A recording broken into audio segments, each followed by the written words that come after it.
Surely it can be said that tile placement and landscape gardening are the hand and glove of board game arboriculture, right? Welcome to Tang Garden in 5 minutes or less. It's the first golden age of China, and you as players will be creating a landscape, placing scenery and projecting your vision through vertical panoramas. Sounds fancy. To do that, however, you'll be drafting and placing tiles on the communal board that sprawl out from the middle. You'll need to ensure that the tile edges are a match, and the more forests, water, rock and paths that do align, the more you advance on the relevant track of your player board, or in the case of paths, the more coins, aka points you get. Alternatively, you'll be drafting cards in order to place decorations on the board. Whether it's bridges, pavilions, trees or other inhabitants, they all need an appropriate tile to call their home, and points wise have set collection requirements. Some come as a pair, others prefer variety, and then there's those that are all about the quantity. The number of cards you draw and choose one from though will depend on how many face-up tiles have been taken from the four corners of the board, each of which represent one of the above landscape types, plus a pile of wild tiles, and they're only refreshed face-up when all but one has been taken.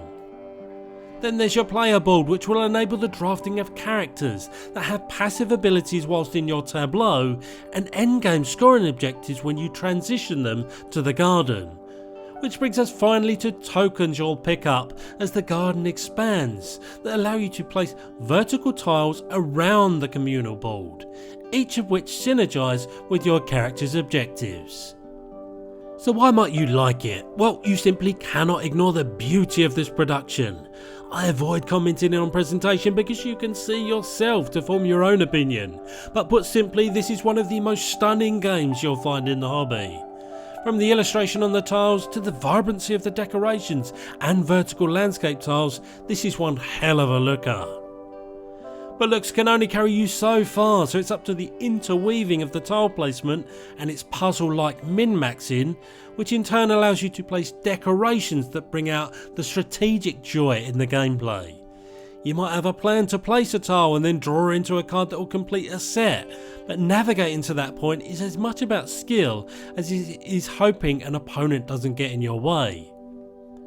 And this is one of the many ways to illustrate the various ways you can pick up points, each bringing their own sense of reward.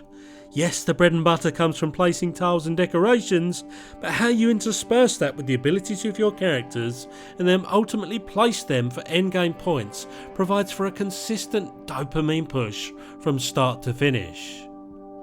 But why might you not like it? Well, the production we already gushed about, but it does forget to present all the pertinent iconography clearly.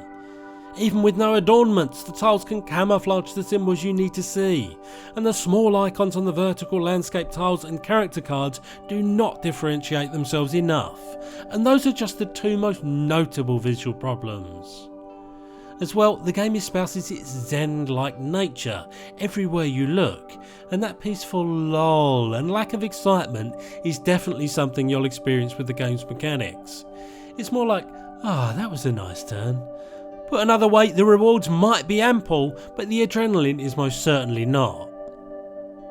If you're looking for similar games as a point of reference, then Ex Libris and Suburbia are almost in the same ballpark. As for Tang Garden though, it's all kinds of lovely in a board game. Alas, I've been the voice of Benji, and this video has ended. Who'd have thunk that good looks could have been both a blessing and a curse?